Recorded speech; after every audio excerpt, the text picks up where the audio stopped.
आज वो दिखाने जा रहा हूं। पाकिस्तान से भिड़ते पीएम मोदी के लिए राहुल गांधी ने ऐसा क्या कह दिया कि सब चौंक गए। भारत ने मारा ज्यादा बताया कम, पाकिस्तान के वो खुफिया पेपर जिससे बड़ा खुलासा हो गया है। सबसे पहले उसके बारे में बताता हूं। ऑपरेशन सिंदूर ने पाकिस्तान और उसके आतंकियों को ही जख्म नहीं दिए हैं, बल्कि भारत के अंदर की पॉलिटिक्स में कई लोगों को अंदर तक छलनी कर दिया है।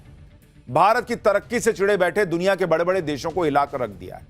और इसलिए पीएम मोदी और आज का नया भारत सबकी आंख में खटक रहे हैं। दुनिया के बड़े बड़े देश जो खुद को बहुत तुर्रम खान समझते थे, ताकतवर समझते थे, वो भारत की जबरदस्त ताकत देखकर दंग रह गए। और ये सारे देश नरेंद्र मोदी से चिड़े बैठे हों तो कोई आश्चर्य की बात नहीं, क्योंकि जहां वो 1-2% की इकोनॉमिक ग्रोथ नहीं हासिल कर पा रहे, भारत ने पिछली तिमाही में 7% से ज्यादा का ग्रोथ रेट हासिल किया है। और यहां भारत की मिलिट्री पावर देखकर उनके पसीने छूट रहे हैं। सो अलग भाई, मोदी ऐसे ऐसे हथियार खुद भारत में बनवा रहे हैं कि इन बड़े बड़े देशों की दुकानें बंद हो जाएंगी। तीसरी बात यह है कि इन बड़े बड़े देशों के लिए अब भारत वो देश नहीं रह गया जो पहले जाकर इनके पास दुखड़ा रोता था या बताता था कि पाकिस्तान ने ये कर दिया, वो कर दिया। अब भारत खुद दुनिया को बताता तो है कि पाकिस्तान देखो 2 कौड़ी का देश है, लेकिन पाकिस्तान को ठुकना कैसे है, उसके अंदर के आतंकियों को सजा कैसे देनी है, इसमें पूछा पाछी का खेल अब भारत में नहीं चलता है। बता देते हैं मार के कि हम मार दिए। भारत अब खुल्लम खुल्ला ऐलान करके पाकिस्तान को ठोकता है और इसे नरेंद्र मोदी ने न्यू नॉर्मल बना दिया है। यही करेंगे।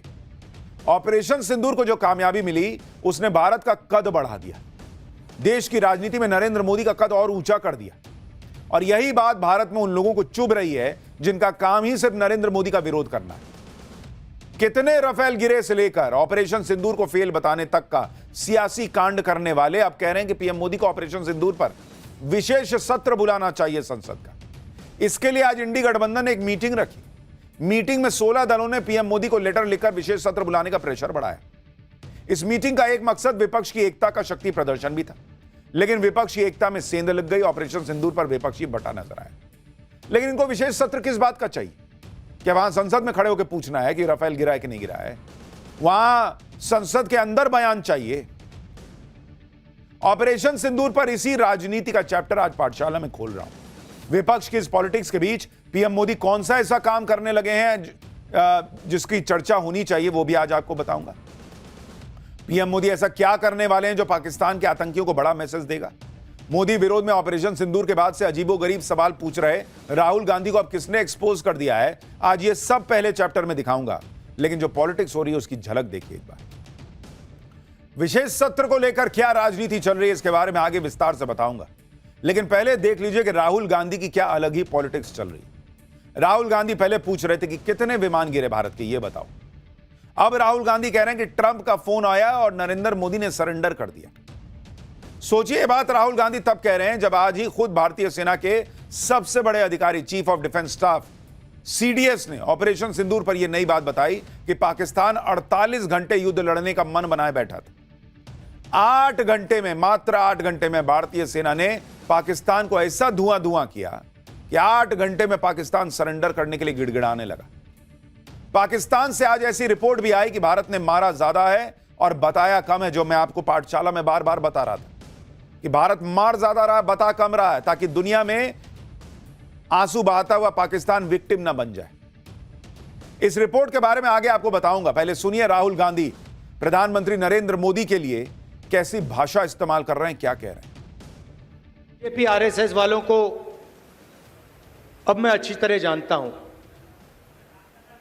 इन पर थोड़ा सा दबाव डालो, थोड़ा सा धक्का मारो, डर के भाग जाते हैं ये लोग। जैसे उधर से ट्रंप ने एक इशारा किया, फोन उठाया, कहा मोदी जी क्या कर रहे हो?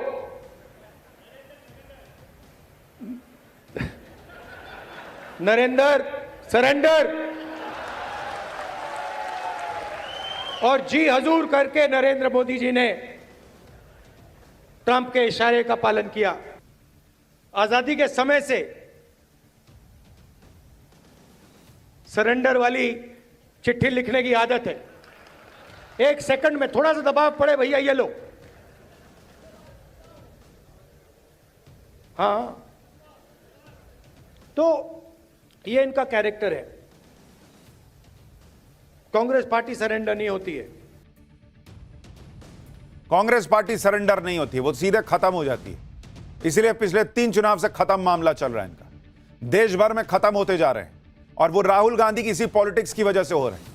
उनके पास थरूर जैसे अच्छे नेता हैं, सलमान खुर्शीद जैसे नेता हैं जो देश का प्रतिनिधित्व कर सकते हैं, लेकिन इन्होंने राहुल गांधी को आगे कर रखा है। चाहे कुछ भी अनाप शनाप बोले, इनको यह भी नहीं समझ में आ रहा कि दुनिया कह रही है कि भारत ने बहुत मारा पाकिस्तान को, लेकिन इनको यह साबित करना है कि भारत के प्लेन गिरे, इनको यह साबित करना है कि भारत ने तो सरेंडर किया। सरेंडर पाकिस्तान ने किया, यह इनसे सुना नहीं जा रहा है। प्लेन पाकिस्तान के कितने गिरे, यह इनसे पूछा नहीं जा रहा है। पाकिस्तान को कितना नुकसान हुआ, इनको देखा नहीं जा रहा है क्या? जो अपने देश को साबित करने में लगे हैं कि मोदी ने सरेंडर कर दिया, भारत ने सरेंडर कर दिया। राहुल गांधी कह रहे हैं कि ट्रंप के सामने मोदी ने सरेंडर कर दिया, जबकि विदेश मंत्रालय पहले कह चुका है कि सीज फायर में कोई तीसरा पक्ष नहीं था। अपने विदेश मंत्रालय पर इनको भरोसा नहीं है। ट्रंप जो इधर उधर बयान बदल रहे हैं, उन पे इनको भरोसा है। पाकिस्तान गिड़गिड़ाया और तब जाके सीज फायर हुआ, विदेश मंत्रालय क्लियर कर चुका, लेकिन इनको अपने देश पे भरोसा नहीं है। यही बात आज सीडीएस जनरल अनिल चौहान ने कही। सीडीएस ने बताया कि पाकिस्तान भारत के खिलाफ 48 घंटे युद्ध लड़ने का सोच रहा था। भारत ने ऐसा मारा, इतना मारा कि 8 घंटे में पाकिस्तान घुटने पर आ गया। पाकिस्तान घुटने पर आ गया, लेकिन राहुल गांधी को साबित करना है कि भारत सरेंडर कर रहा था। सीडीएस को सुनिए, फिर आपको बताता हूं कैसे खुद पाकिस्तान आज दुनिया के सामने मान रहा है खुफिया डॉक्यूमेंट्स में कि भारत ने मारा ज्यादा है, बताया कम है। लेकिन पहले सीडीएस को सुनिए। 10th of May at about 1 a.m. Its aim was to get down India to its knees in 48 hours. Multiple attacks were launched, and in some manner they have escalated this conflict, which we had actually hit only terrorist targets, but also into the military domain. From their perspective, it would have been rational in the sense they would have said that you use military means to hit these targets.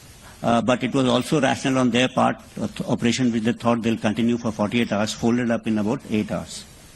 And on 10th, when they picked up the telephone and said they wanted to talk.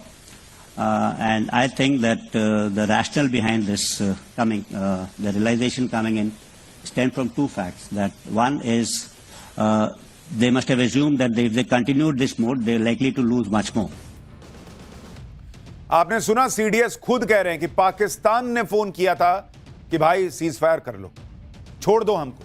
Pakistan गिड़गिड़ा रहा था, विदेश मंत्रालय कह रहा है, CDS कह रहा है। इनको भरोसा नहीं है राहुल गांधी को। इनको साबित करना है कि भारत का विमान गिरा है, भारत ने सरेंडर किया है। कैसे नेता हैं बॉस? 2 दिन पहले ही सीडीएस ने पाकिस्तान से युद्ध में भारत को एरियल लॉस होने की बात मानी थी। तो यही कांग्रेस उनके बयान को लेकर मोदी सरकार से सवाल पूछ रही थी। नहीं देखो एरियल लॉस। अरे भैया, रूस का 41 विमान फोड़ दिया यूक्रेन ने। आपने वहां किसी को बोलते सुना है कि गिना बताओ कितना विमान फूटा है तुम्हारा? युद्ध लड़ने जा रहे हैं, एक आध विमान इधर से उधर हो गया, इनको बहुत आग लगी है। पाकिस्तान का इतना गिर गया, इनको फर्क नहीं पड़ रहा है। और आज जब सीडीएस खुद कह रहे हैं कि पाकिस्तान को ऐसा ठोका कि पाकिस्तान सीज फायर के लिए गिड़गिड़ाया, तो कांग्रेस ट्रंप के प्रेशर में सीज फायर की थ्योरी बेच रही है। गजब लेवल की इनकी पॉलिटिक्स है बॉस। मुझे समझ में नहीं आता कि राहुल गांधी के आसपास कोई तो होगा जिसको इत्तू सी समझ होगी कि पॉलिटिक्स नाम की चीज कैसे की जाती है, और उसमें भी देश हित बचाया जा सकता है। इतना ही नहीं, खुद पाकिस्तान चीख कर सीज फायर का सच बता रहा है। मोदी के एक्शन से पाकिस्तान को कितना भयंकर नुकसान हुआ, भारतीय सेना ने कैसे पाकिस्तान को टोका, उसके रोज नए नए सबूत आ रहे हैं। अब तो यह भी खुलासा हुआ है कि पाकिस्तान को जितना नुकसान बताया जा रहा है, उससे भी कहीं ज्यादा नुकसान हुआ है, और खुद पाकिस्तान ने यह बात मानी है। पाकिस्तान के एक आधिकारिक दस्तावेज में यह खुलासा हुआ है कि भारत ने पाकिस्तान के कई और ठिकानों को तबाह कर दिया है। इन ठिकानों की जानकारी अब तक सामने नहीं आई थी। सबसे पहले भारत ने 9 आतंकी ठिकानों पर हमला किया था, फिर 11 मिलिट्री बेस पर हमले करने की बात थी। अब नए दस्तावेज से पता चला है कि भारत ने पाकिस्तान के 7 और ठिकानों को भी तबाह किया था। यानी ऑपरेशन सिंदूर में भारत ने ऐसा ठोका कि पाकिस्तान अभी तक भारत की स्ट्राइक की गिनती करने में लगा हुआ है। जिधर देखता उधर देखता, अरे भाई इधर भी खुदा हुआ है, उधर भी खुदा है, इधर भी खुदा है, सब भारत खोद के गया है। लेकिन राहुल गांधी को आग लगी है कि कैसे साबित कर दें कि भारत ने सरेंडर कर दिया। वो अभी तक नुकसान का असेसमेंट कर रहा है पाकिस्तान। यहां राहुल गांधी लगे पड़े हैं कि नहीं नहीं, अरे भारत डाउन हुआ यार मोदी के चक्कर। पाकिस्तान के नुकसान पर एक और बड़ी खबर आ गई है। ऑपरेशन सिंदूर पर सेना के सूत्रों से बड़ी खबर। पाकिस्तान को हुए नुकसान पर नया खुलासा हुआ है। भारत ने पाकिस्तान के 6 फाइटर जेट गिराए थे। भारत ने पाकिस्तान का C-130 एयरक्राफ्ट गिराया था। पाकिस्तान के कई क्रूज मिसाइल ढेर किए थे। पाकिस्तान के 10 से ज्यादा लड़ाकू ड्रोन भी गिराए थे। तो भारत लगातार अब जो चीजें निकल कर आ रही हैं, क्योंकि अब तो दुनिया में विक्टिम बनने का मौका जो है वो पाकिस्तान यूज भी कर ले तो फर्क नहीं, दुनिया को पता है क्या हुआ है नहीं हुआ है। तो अब धीरे धीरे चीजें खुल रही हैं। और आप याद कीजिए, हमने पाठशाला में आपको कहा था कि भारत ने जितना मारा है अभी उतना बताया नहीं है, और देखिए वही हो रहा है। अब बताया जा रहा है कि 6 और फाइटर जेट गिरे थे। C-130 फोड़ दिया था भारत ने। इनके जो ड्रोन थे वो फोड़ दिया था भारत ने। ये उसके अलावा है जो अभी तक आपको पता है। पाकिस्तान को इतना जबरदस्त नुकसान हुआ, फिर भी हमारे यहां कुछ लोग भारतीय सेना के नुकसान को ही गिना रहे हैं। ये लोग संसद का विशेष सत्र चाहते हैं जिससे ये ऑपरेशन सिंदूर पर राजनीति कर सके। शायद इंडी गठबंधन ने आज मीटिंग करके विशेष सत्र की मांग की। विशेष सत्र बुलाने के पीछे विपक्ष का तर्क क्या है भाई? कि सरकार जब पूरी दुनिया को ऑपरेशन सिंदूर के बारे में बता रही है तो फिर संसद में बताने में दिक्कत क्या है? पाकिस्तान से सीजफायर में ट्रंप का रोल क्या है? इस पर सरकार को स्टैंड क्लियर करना चाहिए। पहलगाम हमले में ऑपरेशन सिंदूर और उसके बाद की सैन्य कार्रवाई और राष्ट्रीय सुरक्षा के मुद्दे पर चर्चा होनी चाहिए। पाकिस्तान से डील करने के दौरान जो कमियां रहीं उस पर भी चर्चा होनी चाहिए। सुनिए विशेष सत्र की मांग को लेकर विपक्ष के सांसद क्या कह रहे हैं, एक बार सुनिए, फिर आपको बताऊंगा कि विशेष सत्र बुलाने की विपक्ष की मांग पर मोदी सरकार क्या करने जा रही है। पूरे घटनाक्रम पर सरकार अपनी बात रखे। पहलगाम आतंकी हमले से लेकर ऑपरेशन सिंदूर तक, ऑपरेशन सिंदूर से लेकर अमेरिका द्वारा सीज फायर की घोषणा तक, और उसके बाद भी जो क्या क्या प्रयास किए जा रहे हैं पाकिस्तान को दुनिया में अलग थलग करने के लिए, उसमें कितनी सफलता मिल रही है। सारी दुनिया को तो बता रहे हैं, लेकिन संसद को और संसद के माध्यम से हिंदुस्तान की जनता को अंधेरे में रखना चाहते हैं। हमें इस अवसर पर किन देशों से समर्थन मिला, एक देश भी खुलेआम हिंदुस्तान के समर्थन में नहीं आया, ये चिंता की बात है। हम डिप्लोमेटिक फ्रंट पर पूरी तरह असफल हो गए। विपक्ष कह रहा है कि पूरी दुनिया को बता रहे हैं तो हमको क्यों नहीं बता सकते संसद का विशेष सत्र बुला? अरे भैया, दुनिया को वही बता रहे हैं जो डिफेंस में या अपने रक्षा मंत्रालय के लोगों ने, अपने सेना के लोगों ने प्रेस कॉन्फ्रेंस करके बताया। ऑलरेडी बताया हुआ है भाई। दुनिया को कुछ अलग नहीं कहानी सुना रहे हैं। वही जो प्रेस कॉन्फ्रेंस दुनिया ने देखी है, भारत के लोगों ने देखी है, वही उधर बता रहे हैं। जो विदेश मंत्रालय ने प्रेस कॉन्फ्रेंस की थी वही सारी बातें वहां बता रहे हैं। आप देखना चाहिए तब ना दिखेगा बॉस। और विशेष सत्र क्यों चाहिए? अभी तुरंत तो कुछ हो नहीं रहा। अभी मॉनसून सत्र आने ही वाला है, उसमें सुन लीजिएगा। इनको सेना की तारीफ करने के लिए विशेष सत्र चाहिए, लेकिन जो बातें बोल रहे हैं उसमें तारीफ दिख रही है आपको। विपक्ष का यह भी तर्क है कि संसद सत्र बुलाकर सेना के शौर्य का सम्मान करना चाहिए। आप सोचिए, विपक्ष के जो नेता ऑपरेशन सिंदूर पर सवाल उठा रहे हैं। कुछ लोग कह रहे हैं ऑपरेशन सिंदूर फेल था। किसी को जानना है कि कितने भारत के विमान गिरे। वो आप संसद सत्र में सेना के शौर्य का गुणगान करना चाहते हैं। पब्लिक को समझ में नहीं आता क्या चाहते हैं आप। विपक्ष लोकतंत्र की दुहाई देकर विशेष सत्र बुलाने का जोर डाल रहा है, लेकिन विपक्ष के तेवर बता रहे हैं कि सत्र बुलाने के पीछे उसकी मंशा कुछ और ही है। ऐसा लग रहा है कि विपक्ष का सारा जोर विशेष सत्र बुलाकर नरेंद्र मोदी को कोसने पर है, क्योंकि जिस तरह से ऑपरेशन सिंदूर पर पीएम मोदी की लोकप्रियता बढ़ी है, उससे विपक्ष जरूर तनाव में है। इसलिए आप देखिए कि पहलगाम हमले के बाद से ही इंडी गठबंधन के अलग अलग दल विशेष सत्र बुलाने की मांग कर रहे हैं। लेकिन जैसे ही सीडीएस अनिल चौहान ने एक इंटरव्यू में पाकिस्तान के खिलाफ भारत को हुए एरियल लॉस का जिक्र किया, उसके बाद से विपक्ष ने विशेष सत्र बुलाने की मांग तेज कर दी। आज तक इंडी गठबंधन की कई पार्टियों ने एक साथ मीटिंग बुलाकर पीएम मोदी को लेटर लिख दिए।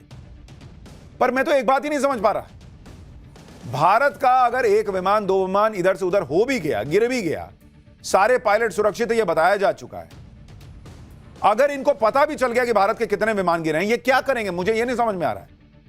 ऑपरेशन सिंदूर पार्ट 2 होगा तो यह स्ट्रैटेजी बनाएंगे क्या सीडीएस के साथ बैठ के? अरे आप सत्ता में नहीं हो भाई, आप नहीं बनाओगे, जो है वही बनाएगा, और जैसे ठोका गया वैसे ही ठोका जाएगा। आपका क्या इंटरेस्ट है जानने में कि कितने विमान गिरे संसद में खड़े होकर? पाकिस्तान जानने के लिए उतावला हो तो समझ में आता है, आर्म्स लॉबी वाले जानने के लिए उतावले हो तो समझ में आता है, चाइना जानने के लिए उतावला हो तो समझ में आता है, क्योंकि उसको अपने हथियार जो है वो साबित करने के बहुत बढ़िया है। आपको जानकर क्या करना है? आप कमरे में बैठ के आपस में चर्चा कीजिए, वो समझ में आता है। संसद का विशेष सत्र बुला के उस पर चर्चा करने की क्या जरूरत है? आज इंडी गठबंधन की बैठक के बाद भी विपक्ष ने जिस तरह के तेवर दिखाए, उससे यही लग रहा है कि वो संसद का सत्र सिर्फ मोदी को कोसने के लिए बुलाना चाहते हैं। आप सुनिए विशेष सत्र बुलाने की मांग पर संजय राउत क्या कह रहे हैं। प्रेसिडेंट ट्रंप से कहने से आप युद्ध विराम कर सकते हो,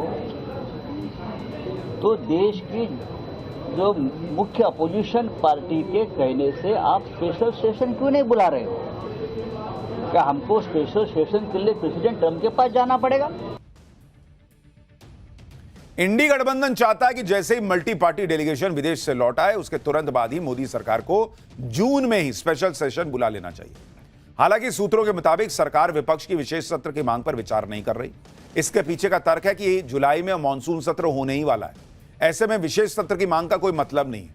मानसून सत्र के दौरान सरकार ऑपरेशन सिंदूर पर चर्चा कर सकती है या रक्षा मंत्री बयान दे सकते हैं। 16 पार्टियों का लेटर चमकाकर विपक्ष सरकार पर विशेष सत्र बुलाने का दबाव तो बना रहा है, लेकिन इस चक्कर में विपक्ष फंस भी गया, क्योंकि इंडी गठबंधन की बैठक में अंदर की दरार भी बाहर आ गई। इंडी गठबंधन की बैठक में शरद पवार शामिल ही नहीं हुए, ना ही इंडी गठबंधन के लेटर में उनकी पार्टी का साइन है। उनकी पार्टी पहले ही क्लियर कर चुकी है कि उनकी विशेष सत्र बुलाने की कोई मांग नहीं है। जब इंडी गठबंधन की प्रेस कॉन्फ्रेंस में शरद पवार की गैर मौजूदगी पर सवाल उठे, तो संजय राउत ने दावा किया कि शरद पवार उनके साथ हैं। इस लेटर में सभी फ्लोर लीडर्स के साइन है। सुप्रिया सुले अभी विदेश में। संजय राउत ने कहा कि वो मुंबई जाएंगे और शरद पवार से बात करेंगे। शरद पवार इंडी गठबंधन का एक मजबूत स्तंभ है, वो काफी सीनियर नेता है। शरद पवार ही ऐसे इकलौते नेता हैं जिनकी सब दलों में अच्छी पैठ है। वो कई बार इंडी गठबंधन में मतभेद में बीच बचाव कर चुके हैं। इसलिए शरद पवार का विशेष सत्र की मांग पर साथ न आना इंडी गठबंधन के लिए बड़ा झटका माना जा रहा है। शरद पवार के बाद इंडी गठबंधन को दूसरा झटका अरविंद केजरीवाल ने दे दिया। अरविंद केजरीवाल की पार्टी ने पहले ही क्लियर कर दिया था कि वो अब किसी गठबंधन का हिस्सा नहीं है।